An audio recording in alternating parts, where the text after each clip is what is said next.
ശ്രീ സന്ദീപ് വാര്യർ ഇപ്പോൾ നേരിട്ട് സുരേഷ് ഗോപിയിലേക്ക് റെഫറൻസ് വന്നതുകൊണ്ട് അവിടെ നിന്ന് തുടങ്ങാം. സുരേഷ് ഗോപി കേന്ദ്രമന്ത്രിയാണ്, അദ്ദേഹം സിനിമാ പ്രവർത്തകനാണ് എന്നുള്ളത് ശരിയാണ്. പക്ഷെ കേന്ദ്രമന്ത്രി എന്നുള്ള നിലയിൽ അദ്ദേഹം സ്വീകരിക്കേണ്ട അല്ലെങ്കിൽ സ്വാഭാവികമായും ജനങ്ങൾ പ്രതീക്ഷിക്കുന്ന പ്രതികരണം ഉണ്ടല്ലോ. അദ്ദേഹത്തിന് ഈ വിഷയത്തിൽ സിനിമയുമായി ബന്ധപ്പെട്ട വിഷയത്തിൽ സംസാരിക്കാൻ താല്പര്യമില്ലെങ്കിൽ ഞാൻ ആ വിഷയത്തിൽ സംസാരിക്കാൻ താല്പര്യപ്പെടുന്നില്ല എന്ന് ഒറ്റവാചകത്തിൽ പറയാം. ആരും കേന്ദ്രമന്ത്രി അറ്റാക്ക് ചെയ്യാനൊന്നും പോകുന്നില്ല. ഇന്ന് 2 തവണയായി സുരേഷ് ഗോപി നടത്തിയ പ്രകടനം അൺബിക്കമിങ് ഓഫ് എ മിനിസ്റ്റർ അല്ലേ? അത് ഇതുപോലെയാണോ ഇന്ത്യ രാജ്യത്തെ മന്ത്രിമാർ പെരുമാറേണ്ടത്?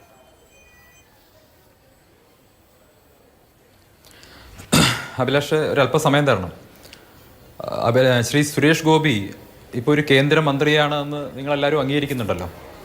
കഴിഞ്ഞ മാസം ഡൽഹിയിൽ വെച്ച് അദ്ദേഹം നിങ്ങളെയൊക്കെ കാണുന്ന സമയത്ത് മീഡിയ വണ്ണിൻ്റെ പ്രവർത്തകനായിരുന്ന മാധ്യമ പ്രവർത്തകനായിട്ടുള്ള തൗഫീഖ് കാലം അദ്ദേഹത്തോട് ചെയ്തത് എന്താണ്? അഭിലാഷ് കണ്ടതാണല്ലോ. അഭിലാഷ് അടക്കമുള്ള കേരളത്തിലെ മുഴുവൻ മാധ്യമ പ്രവർത്തനം കണ്ടതാണല്ലോ. നിങ്ങൾ 1 മിനിറ്റ് ചർച്ച നടത്തിയോ? തൗഫീഖ് കാലത്തിനെ നിങ്ങൾ നിങ്ങളുടെ സഹപ്രവർത്തകരുടെ ലിസ്റ്റിൽ നിന്ന് മാറ്റി നിർത്തിയോ? നടപടിയെടുത്തോ? ഒരു കേന്ദ്രമന്ത്രിയെ കുത്തിക്കൊല്ലുമെന്നാണ് ആക്ഷൻ കാണിച്ചത് മീഡിയ വണ്ണിൻ്റെ മാധ്യമപ്രവർത്തകൻ. ഇന്ന് കേന്ദ്രമന്ത്രിയായ സുരേഷ് ഗോപി വരുമ്പോൾ അദ്ദേഹത്തിന് വഴിയൊരുക്കാനുള്ള പൂർണ്ണമായിട്ടുള്ള ഉത്തരവാദിത്വം സംസ്ഥാന സർക്കാരിൻ്റെതായിരുന്നു. സംസ്ഥാന സർക്കാരിൻ്റെ പോലീസാണ് അദ്ദേഹത്തിന് വഴിയൊരുക്കേണ്ടത്. അവിടെ തികഞ്ഞ പ്രോട്ടോകോൾ ലംഘനം നടന്നു. മീഡിയ വണ്ണിൻ്റെ ഒരു മാധ്യമപ്രവർത്തകൻ സുരേഷ് ഗോപിയുമായി വളരെ ക്ലോസ് റേഞ്ചിൽ വന്നു. മീഡിയ വണ്ണിൻ്റെ ഒരു മാധ്യമപ്രവർത്തകൻ അദ്ദേഹത്തിൻ്റെ ക്യാമറയ്ക്കുള്ളിൽ അല്ലെങ്കിൽ മൈക്കിനുള്ളിൽ ഒരു കത്തി ഒളിപ്പിച്ചിട്ടില്ല എന്ന് എങ്ങനെ പറയാൻ സാധിക്കും? ഒരു കേന്ദ്രമന്ത്രിയാണ്. മാധ്യമപ്രവർത്തകർ വൈര്യനിര്യാതന ബുദ്ധിയോടുകൂടി മാധ്യമപ്രവർത്തകർ ചോദ്യം ചോദിക്കാനാണ് പോകുന്നത്. അങ്ങനെ നാട്ടിലെ മാധ്യമപ്രവർത്തകരൊക്കെ കത്തിയെടുത്ത് നടക്കുകയാണെങ്കിൽ പിന്നെ അതിനല്ലേ സമയം ഉണ്ടാവും. എങ്ങനെ നിങ്ങൾക്ക് അതിന് ഉറപ്പ് പറയാൻ സാധിക്കും? മാധ്യമപ്രവർത്തകൻ മാധ്യമപ്രവർത്തനമാണ് ചെയ്യുന്നത് എന്ന് ഉറപ്പ് മതി അതിന്. അഭിലാഷിന് അല്ലെ അതെങ്ങനെ ഉറപ്പ് പറയാൻ പറ്റും? നിങ്ങളിപ്പോ മാധ്യമപ്രവർത്തനല്ലേ UP ജയിലിൽ പോയി കിടന്നത്? അയാൾ കത്തി കൊണ്ട് മാധ്യമപ്രവർത്തനാണല്ലോ UP ജയിലിൽ പോയി കിടന്നത്. കത്തി കൊണ്ട് പോയിട്ടാണോ ജയിലിൽ പോയി കിടന്നത്? അപ്പൊ ആർക്കും പ്രവർത്തനത്തിന്റെ പേരിലാ പോയത്. തീവ്രവാദ പ്രവർത്തനത്തിന്റെ പേരില. മീഡിയ വണ്ണിന്റെ ജമാഅത്തെ ഇസ്ലാമിയുടെ പ്രവർത്തകനാണ്. ജമാഅത്തെ ഇസ്ലാമി എന്ന് പറയുന്ന ഭീകര സ്വഭാവമുള്ള വർഗീയ സ്വഭാവമുള്ള സംഘടന പ്രവർത്തകൻ കഴിഞ്ഞ മാസം സുരേഷ് ഗോപിയെ കുത്തിക്കൊല്ലുമെന്ന് ആക്ഷൻ കാണിച്ചു. നിങ്ങൾ ഒരൊറ്റയാൾ ചർച്ച ചെയ്തോ? അല്ല, കേന്ദ്രമന്ത്രിയെ കുത്തിക്കൊല്ലുമെന്ന് ആക്ഷൻ കാണിച്ചാൽ നിങ്ങളെ സഹപ്രവർത്തനാണ് ഇപ്പോഴും. അഭിലാഷ് അതിനെ അപലപിക്കും. ഈ ചർച്ചയിൽ മീഡിയ വണ്ണിന്റെ മാധ്യമപ്രവർത്തന തൗഫീഖ് കാലത്തെ അഭിലാഷ് അപലപിക്കൂ. അല്ല, അദ്ദേഹം കൊല്ലാൻ പോയി എന്നുള്ള വാദത്തോടെ എനിക്ക് യോജിപ്പില്ല. സുരേഷ് ഗോപി നടന്നു പോകുമ്പോ എന്തോ കൈമലർത്തി ആക്ഷൻ കാണിച്ചു. ഒരാൾ പ്രതികരിച്ചില്ലെങ്കിൽ അങ്ങനെ ആക്ഷൻ കാണിക്കണമെന്ന അഭിപ്രായം എനിക്കില്ല. ഇതിപ്പോ മാധ്യമപ്രവർത്തകർ കുത്തിക്കൊല്ലാൻ പോയതുകൊണ്ടാണ് സുരേഷ് ഗോപി മൈക്ക് തട്ടിമാറ്റിയതെന്നാണോ താങ്കൾ പറഞ്ഞത്? എനിക്ക് മനസ്സിലായില്ല.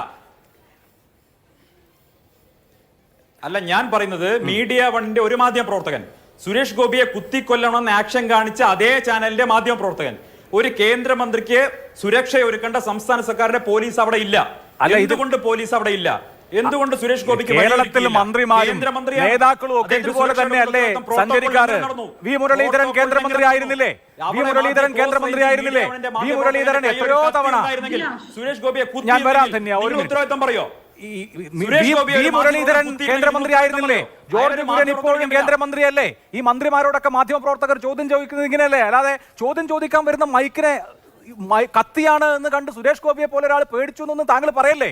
അങ്ങനെ ചോദ്യം ചോദിക്കാൻ വരുന്ന ചോദ്യങ്ങളെല്ലാം കത്തികളാകും, ചോദ്യത്താൽ കുത്തി മരിക്കപ്പെടും, കൊല്ലപ്പെടും എന്നൊന്നും ഞാൻ വിചാരിക്കുന്നില്ല. അങ്ങനെ ചോദ്യം കൊണ്ട് കുത്തിക്കൊല്ലാൻ പറ്റുമോ മാധ്യമപ്രവർത്തകർക്ക്? അങ്ങനെ ഒരു ഭയം സുരേഷ് ഗോപി ഇന്ത്യയിൽ അല്ലല്ല കേരളത്തിലെ അഭിലാഷേ, കേരളത്തിൽ നിങ്ങളുടെ കൂടെ ഉൾപ്പെട്ട ഒരു മാധ്യമ പ്രവർത്തകൻ സിറിയയിൽ ആട് മേയ്ക്കാൻ പോയി കൊല്ലപ്പെട്ടിട്ടുണ്ട്. അറിയോ? എനിക്കറിയില്ല. അറിയോ? എനിക്കറിയില്ല. അത് ഏത് മാധ്യമ പ്രവർത്തകൻ IS ഭീകരവാദിയായി മാറിയിട്ടുണ്ട്. പാലക്കാടുണ്ടായിരുന്ന തേജസിന്റെ മാധ്യമപ്രവർത്തകൻ എന്തേ? അല്ല, അങ്ങനെയാണെങ്കിൽ ഇത്രയും ഫിയർ സൈക്കോസിസ് പ്രോട്ടോകോൾ ലംഘനമാണ്, സംസ്ഥാന സർക്കാരിന്റെ വീഴ്ചയാണ്. കേന്ദ്രമന്ത്രിയുടെ ക്ലോസ് റേഞ്ചിൽ കേരളത്തിൽ അങ്ങനെ വരാൻ പാടില്ലായിരുന്നു. ഒരു കാര്യം കൂടി പറയാം. മീഡിയ വണ്ണിനെ ന്യായീകരിക്കണ്ട. മീഡിയ വണ്ണിന്റെ മാധ്യമപ്രവർത്തകൻ കേന്ദ്രമന്ത്രിയെ കുത്തിക്കൊല്ലുമെന്ന് ആക്ഷൻ കാണിച്ചിട്ട് ഒരു മന്ത്രി ചോദ്യം ചോദിക്കാൻ പോയ മാധ്യമപ്രവർത്തകരോടാണ് സുരേഷ് ഗോപി ഇങ്ങനെയൊക്കെ പെരുമാറുന്നത്. അദ്ദേഹം നിങ്ങൾ ഒരു തൗഫീഖ് കാലത്തെ അദ്ദേഹം അപലപിക്കുന്നുണ്ടോ? എന്റെ ചോദ്യം അല്ല ഇപ്പോ ആര് പ്രതികരിക്കാൻ വിസമ്മതിച്ചാലും ഒരാംഗ്യവും കാണിക്കേണ്ടതില്ല മാധ്യമ പ്രവർത്തകർ എന്നുള്ളതാണ് എന്റെ ഖണ്ഡിതമായ അഭിപ്രായം. ഒരാംഗ്യവും, അത് താങ്കൾ പറയുന്ന പോലെ കുത്തിക്കൊല്ലാൻ ആംഗ്യം കാണിച്ചു എന്നൊന്നും ഞാൻ വിചാരിക്കുന്നില്ല. അതൊരു വ്യാഖ്യാനമാണ്. എന്തോ ഒരു ആംഗ്യം കാണിച്ചു, ആംഗ്യം കാണിക്കുന്നതൊന്നും ശരിയല്ല. അതാണ് എന്റെ അക്കാര്യത്തിലെ പൊസിഷൻ. പിന്നെ എന്ത് വ്യാഖ്യാനം? എന്ത് വ്യാഖ്യാനം? എങ്ങനെയാണ് ഇങ്ങനെ കുത്തിക്കൊല്ലും എന്നാണോ കാണിച്ചത്? അല്ല അഭിലാഷേ, കൈമലത്തി കാണിച്ചല്ലേ ആ മാധ്യമ പ്രവർത്തകൻ കുത്തിക്കൊല്ലുമെന്ന് കാണിച്ച ആക്ഷൻ മാപ്പ് പറഞ്ഞു. ഒരു സെക്കൻഡ് അഭിലാഷ് നിക്ക്. അല്ല നല്ലത്, അങ്ങനെ ആക്ഷൻ കാണിക്കുന്നത് ശരിയല്ലെന്നല്ലേ ഞാനും പറഞ്ഞത്. ഞാൻ പൂർത്തിയാക്കട്ടെ. എനിക്ക് പറയാൻ സമയം എന്താ? എനിക്ക് പറയാൻ സമയം എന്താ? നമ്മുടെ വിഷയം ഇത്രേ ഉള്ളൂ. നിങ്ങളുടെ ഇന്ന് നിങ്ങൾ ആരോപിക്കുന്നത് പോലെ അത്തരത്തിലൊരു രംഗം അവിടെ ഉണ്ടായിട്ടുണ്ടെങ്കിൽ അതിന്റെ ഉത്തരവാദി സുരേഷ് ഗോപി എന്ന് പറയുന്ന കേന്ദ്രമന്ത്രിക്ക് വഴിയൊരുക്കാൻ ബാധ്യതയുള്ള സംസ്ഥാന സർക്കാരും സംസ്ഥാന സർക്കാരിന്റെ പോലീസും ആഭ്യന്തര വകുപ്പുമാണ്. അവിടെ പോലീസ് ഉണ്ടായിരുന്നെങ്കിൽ സ്വാഭാവികമായിട്ടും നിങ്ങൾ പറയുന്ന ഒരു കാര്യം അവിടെ സംഭവിക്കില്ലായിരുന്നു. എന്തുകൊണ്ട് കേന്ദ്രമന്ത്രിക്ക് സുരക്ഷയിൽ പ്രോട്ടോകോൾ ലംഘനം ഉണ്ടായി? ശരി, സംസ്ഥാന സർക്കാർ മറുപടി പറയട്ടെ. അല്ല, അത് സംസ്ഥാന സർക്കാർ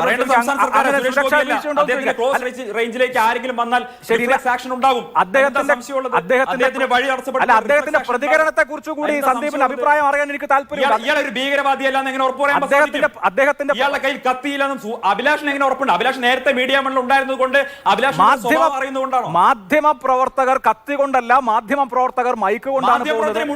അങ്ങനെയാണെങ്കിൽ സുരേഷ് ഗോപിക്ക് ഇനി നാട്ടിലിറങ്ങി നടക്കാനേ പറ്റില്ലല്ലോ. ലോകത്തുള്ള മനുഷ്യരല്ല എന്നെ കുത്തിക്കൊല്ലാൻ വരികയാണ്, ലോകത്തുള്ള മനുഷ്യരെല്ലാം എന്നെ കുത്തിക്കൊല്ലാൻ വരികയാണ് എന്ന ഫിയർ സൈക്കോസിസ് കൊണ്ടാണോ മന്ത്രിമാരൊക്കെ റോഡിലിറങ്ങി നടക്കുക? ഞാൻ അങ്ങനെ വിചാരിക്കുന്നില്ല. എനിക്ക് ഇനി പ്രധാനപ്പെട്ട ഒരു ചോദ്യം ചോദിക്കാനുണ്ട് സന്ദീപ്. പോട്ടെ, ഈ പറഞ്ഞ ആക്ഷനും റിയാക്ഷനും ഒക്കെ അവിടെ നിൽക്കട്ടെ. അതിന് മുമ്പ് സുരേഷ് ഗോപി രാവിലെ ഒരു പ്രതികരണം നടത്തിയല്ലോ. അദ്ദേഹത്തോട് ചോദിക്കുമ്പോൾ അദ്ദേഹം ചോദിക്കുന്നത്, ഞാൻ ഇവിടെ നിന്ന് ഇറങ്ങി വരുമ്പോൾ ഇവിടുത്തെ കാര്യമല്ലേ ചോദിക്കേണ്ടത്, ഞാൻ വീട്ടിൽ നിന്ന് വന്നാൽ വീട്ടിലെ കാര്യം ചോദിക്കണം, ഓഫീസിൽ നിന്ന് വന്നാൽ ഓഫീസിലെ കാര്യം ചോദിക്കണം. അങ്ങനെയൊക്കെ ഒരു കേന്ദ്രമന്ത്രി പറയേണ്ട കാര്യമുണ്ട്. ബിജെപിയുടെ നിലപാട് എന്താണെന്ന് കെ സുരേന്ദ്രൻ പറഞ്ഞല്ലോ മുകേഷിന്റെ വിഷയത്തിൽ. അപ്പൊ മുകേഷിനെ കുറിച്ച് ഒരു ചോദ്യം ചോദിച്ചാൽ സുരേഷ് ഗോപി ഇങ്ങനെ ചൂടാവുന്നത് എന്തിനാണെന്ന് എനിക്ക് മനസ്സിലായില്ല. അഭിലാഷ്, ഞാൻ അതിലേക്ക് വരാം. അല്ല അഭിലാഷേ, അതിന് മുൻപ് അതിലേക്ക് ഞാൻ വരാം. ഞാൻ ചോദിക്കട്ടെ, ഇന്ത്യയുടെ ചരിത്രത്തിൽ താങ്കൾ നേരത്തെ പറഞ്ഞു ഇന്ത്യയുടെ ചരിത്രത്തിൽ ഏതെങ്കിലും ഒരു മാധ്യമ പ്രവർത്തകനെ കേന്ദ്രമന്ത്രി തള്ളി മാറ്റിയിട്ടില്ല എന്നങ്ങ് പറഞ്ഞു. ഇന്ത്യയുടെ ചരിത്രത്തിൽ ഏതെങ്കിലും ഒരു കേന്ദ്രമന്ത്രിയെ കുത്തിക്കൊല്ലുമെന്നൊരു മാധ്യമ പ്രവർത്തന ആക്ഷൻ കാണിച്ചിട്ടുണ്ടോ? അല്ല, ഞാൻ പറഞ്ഞല്ലോ, തൗഫീഖ് കാലം എന്ന് പറയുന്ന ജമാഅത്തെ ഇസ്ലാമിയുടെ പ്രവർത്തകനെ, മീഡിയ വണ്ണിന്റെ പ്രവർത്തകനെ അപലപിക്കാൻ നിങ്ങൾ ഒരു മാധ്യമം വന്ന് രംഗത്ത് വന്നില്ല? ചർച്ച നടത്തിയോ? വാർത്ത ഒരു തരിമ്പ് കൊടുത്തോ? ഒരു വാർത്തയുടെ അരക്കഷ്ണം 30 സെക്കൻഡ് വാർത്ത കൊടുത്തു. സന്ദീപ് കൈകൊണ്ട് ഇങ്ങനെ മലർത്തി കാണിക്കുന്നതൊക്കെ കാണുമ്പോൾ മുട്ടടിക്കുന്ന നിങ്ങളുടെ മാധ്യമപ്രവർത്തനം ഉണ്ടല്ലോ, കടക്ക് പുറത്തെന്ന് പറയുമ്പോൾ മുട്ടടിക്കുന്ന മാധ്യമപ്രവർത്തനം ഉണ്ടല്ലോ. ഷാജഹാൻ പി ജയരാജൻ ഉണ്ടല്ലോ. സുരേഷ് ഗോപിയുടെ ആക്ഷനും ഡയലോഗ് മാത്രമല്ല ആക്ഷനും ഉണ്ട്. അതാണ് അദ്ദേഹം ഇപ്പോഴും ആക്ഷൻ ഹീറോ സൂപ്പർ സ്റ്റാർ.